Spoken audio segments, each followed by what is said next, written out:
farm operation is no different than any other industrial workplace.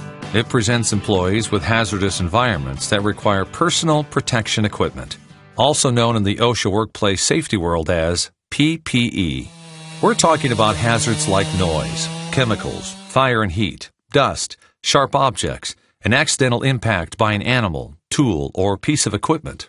Still, less obvious, but equally menacing hazards include exposure to bright light, vibration, and arc flash. All of these conditions can cause serious immediate and long-term health problems. Your responsibility is to know when to recognize these threats, then properly select, inspect, and care for the personal protection equipment most appropriate for the work in front of you. Your farm office's staff in charge of safety has additional responsibilities to assess all work environments and provide the right PPEs for your use. But, as in all issues related to on-farm safety, when it comes to hazard protection, your personal safety ultimately comes down to you and your use of common sense. And that's where this video comes in, as we're about to walk you through the various types of personal protection equipment you'll need in hazardous on-farm situations, the risk you face if you don't properly protect yourself, and how to select and use the right protection equipment, and how to take care of and store your PPE equipment to optimize its effectiveness as a safety device. Let's literally start from the top, with head protection and the use of hard hats. For guys like Know-It-All Paul, it's natural to believe that experience is good enough to avoid using personal protection equipment. He might even consider it silly, especially when it comes to hard hats. After all, nobody wears hard hats on a farm, right? Hard hats are important to protect against falling objects and accidental impact. If you think they only belong on construction sites, ask Paul what he thinks. Oh, right. Never mind. He's unconscious. Bottom line, when working in an area or on a project where objects are above, quite common on a farm, wear a hard hat. Period. And don't let know-it-alls like Paul pressure you to go without it. Plus, make sure it's an electrically rated hard hat if there is a potential to come in contact with live circuits. So, a Type 1 Class G hat should give the protection you need. Over the course of time, be sure to replace your hard hat with a newer one if it shows signs of deterioration, such as cracking, tearing, flaking, fraying, or discoloration. You also need to make sure the suspension system still holds the shell from 1 inch to 1 1/4 inches away from the head. Another type of hat that is a must on the farm is a welding helmet. As we all know, welding to repair equipment, build a structure, or secure a gate are all common farm activities. Make sure your helmet fits correctly to provide the appropriate protection. Something to keep in mind is that your helmet usually will have 2 different replaceable lenses. The outer clear lens takes the brunt of the sparks and metal splatter, while a separate tinted lens under that provides the shading from the flash. The outer lens is replaced much more often because it takes more of the abuse. However, both lenses can suffer dust and film buildup due to the gases associated with the welding process. So, make sure to take lenses out and clean them periodically for a much better view that, incidentally, also improves safety.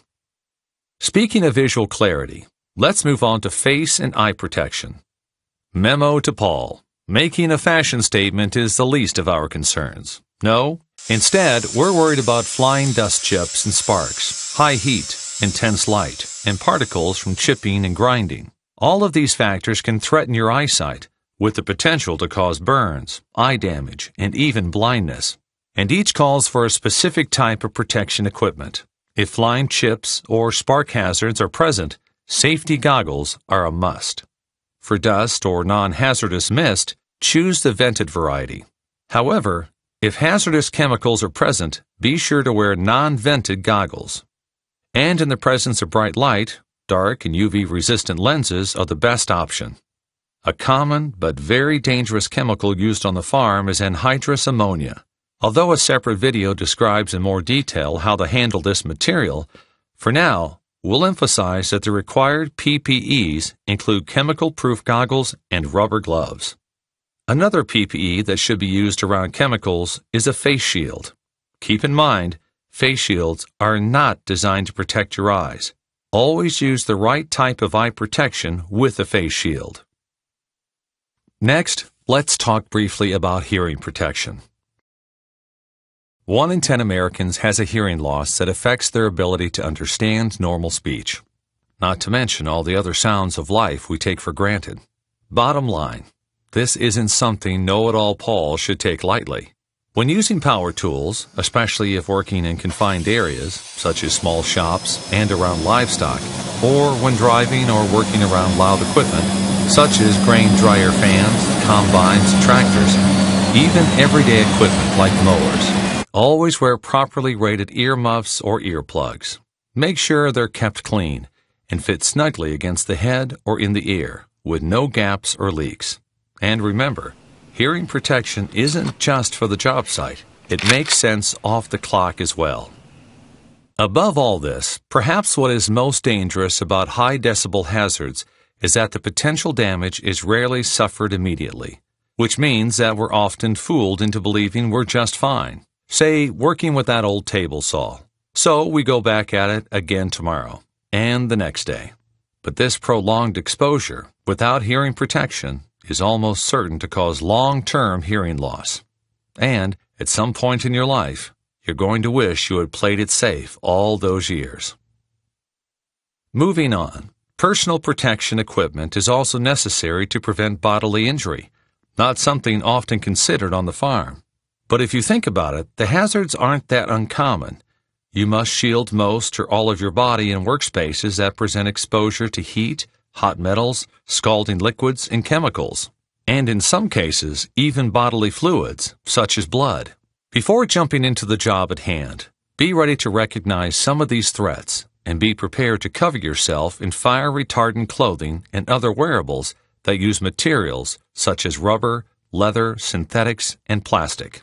Otherwise, you might not realize the dangers you're facing until it's too late. Working on a farm, you all know about the potential to suffer hand injuries. All kinds of jobs can expose you to cuts and punctures, hazardous chemicals, vibrations, electric shock, burns, and extreme temperatures. Naturally, to protect yourself, you'll need to wear gloves. But remember, not all gloves are created equal.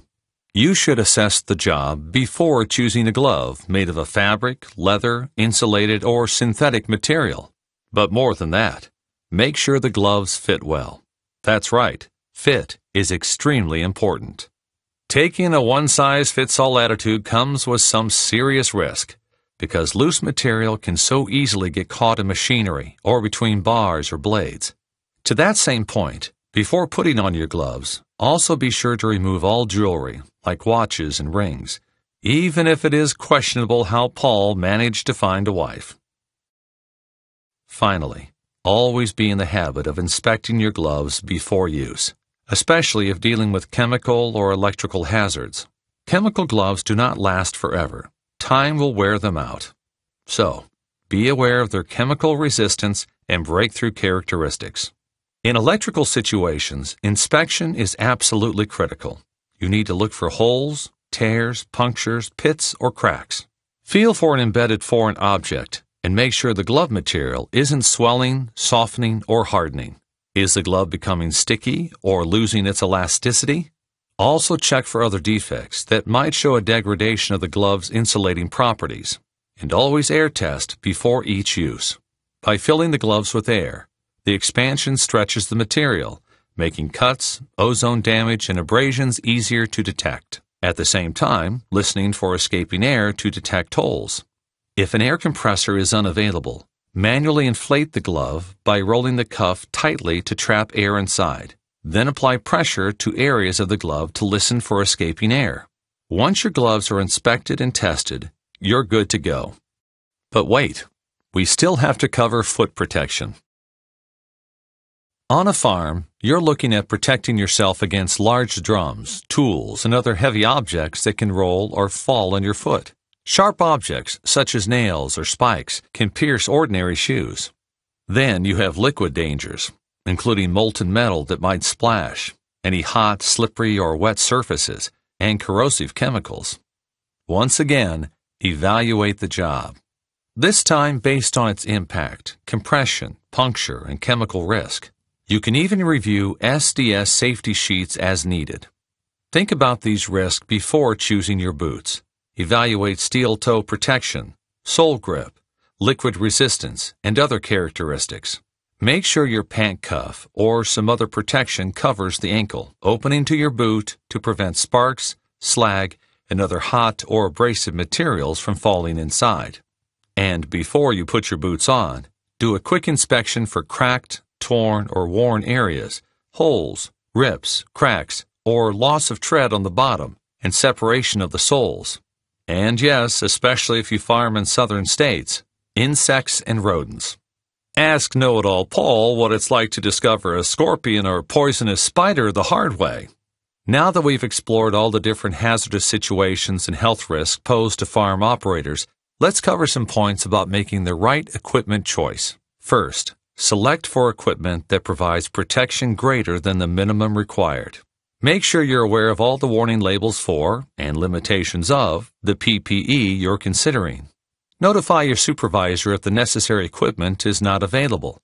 Speaking up is your responsibility. We mentioned this with gloves, but comfort and fit is very important across the entire PPE spectrum. Equipment that fits poorly or is not adjusted properly will not provide the necessary protection, whether you're talking about gloves, hearing protection, helmets, you name it. Basically, your equipment needs to be customized to you, so it's secure, remains in place on your body, and effectively blocks out sound, liquid, dust, whatever the hazard might be. If using chemicals, don't just eyeball the job before choosing your PPE equipment. Read any and all labels on the chemical itself. PPEs act as a barrier between you and the hazard, but they have their limitations. Your equipment will not protect you if it's not designed for that specific hazard, or if it's damaged or worn, or not adjusted properly. And how will you know that? Again, like we talked about with hard hats and gloves, before starting a job, always inspect your equipment for worn or damaged parts, leaks, cracks, or defects. If your inspection reveals that the PPE is damaged or worn, get it repaired or replaced immediately. Do not work without replacement equipment, and tell your supervisor right away if and when you need new PPEs. Finally, before heading into the home stretch and a quick recap for your test, farm operations are obviously full of dirty jobs. But not everything on a farm should be dirty, and that goes for your PPE equipment. After the job is done, your equipment should always be kept clean and stored away properly. Guarded against dust, dirt, grease, and most importantly, chemicals, both inside and out. If your PPE has made contact with a chemical, it could easily be transferred to your skin and harm you. Also, store your PPE away from direct sunlight. Sun exposure over time can degrade the quality of seals, lenses, and other components. By the same token, keep your PPE equipment dry too. Moisture can weaken its protective features and cause discomfort. Now, about that recap. Before you start working, evaluate the job in front of you to determine if you will need any personal protection equipment, especially if dealing with chemicals, in which case the best evaluation starts with a review of all product labels and safety data sheets. When looking over your PPE options, start from the top down, considering protection for your head, eyes and face, hearing, body, hands and feet. Always wear a hard hat when working in an area with moving, unstable, or unsecured objects or overhead. For objects that might expose you to live circuits, make it an electrically rated hard hat.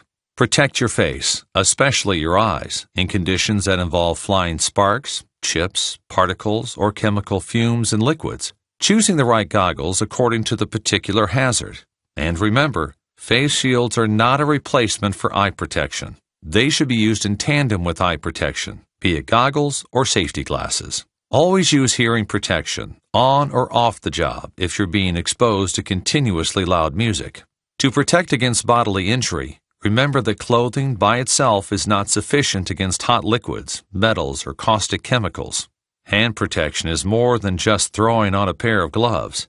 Choose the right glove material according to your exposure to chemicals, electricity, and extreme temperatures. The same goes for foot protection, where you should select according to the risk of impact, puncture, slips, extreme temperature, or chemical exposure. And don't forget to make sure your pant cuff overlaps the shoe opening to prevent hot materials or sharp objects from falling inside. For all of these PPE items, it's very important to also select for proper fit and comfort. And when available, go for equipment that provides protection greater than required for the job. Get in the habit of continuously inspecting all of your equipment for wear and tear or malfunction. And when the job is done, always clean your PPEs and store them properly away from the elements. Finally, if you don't have the right personal protection equipment for the job, do not just wing it. Tell your supervisor. Your employer is required to provide what is needed to optimize your safety. Farm work has always been one of the most dangerous jobs in America. Government statistics confirm that, and so do the people who clock in on the farm every day. Knowing that, it should be even more evident that safety matters more than anything else, not just to you, but to those who depend on you, on the job and at home. So while on the farm, select, inspect, and care for your personal protection equipment with great persistence. It's worth it to so many. Thanks for watching. Now, let's all go enjoy a good day's work.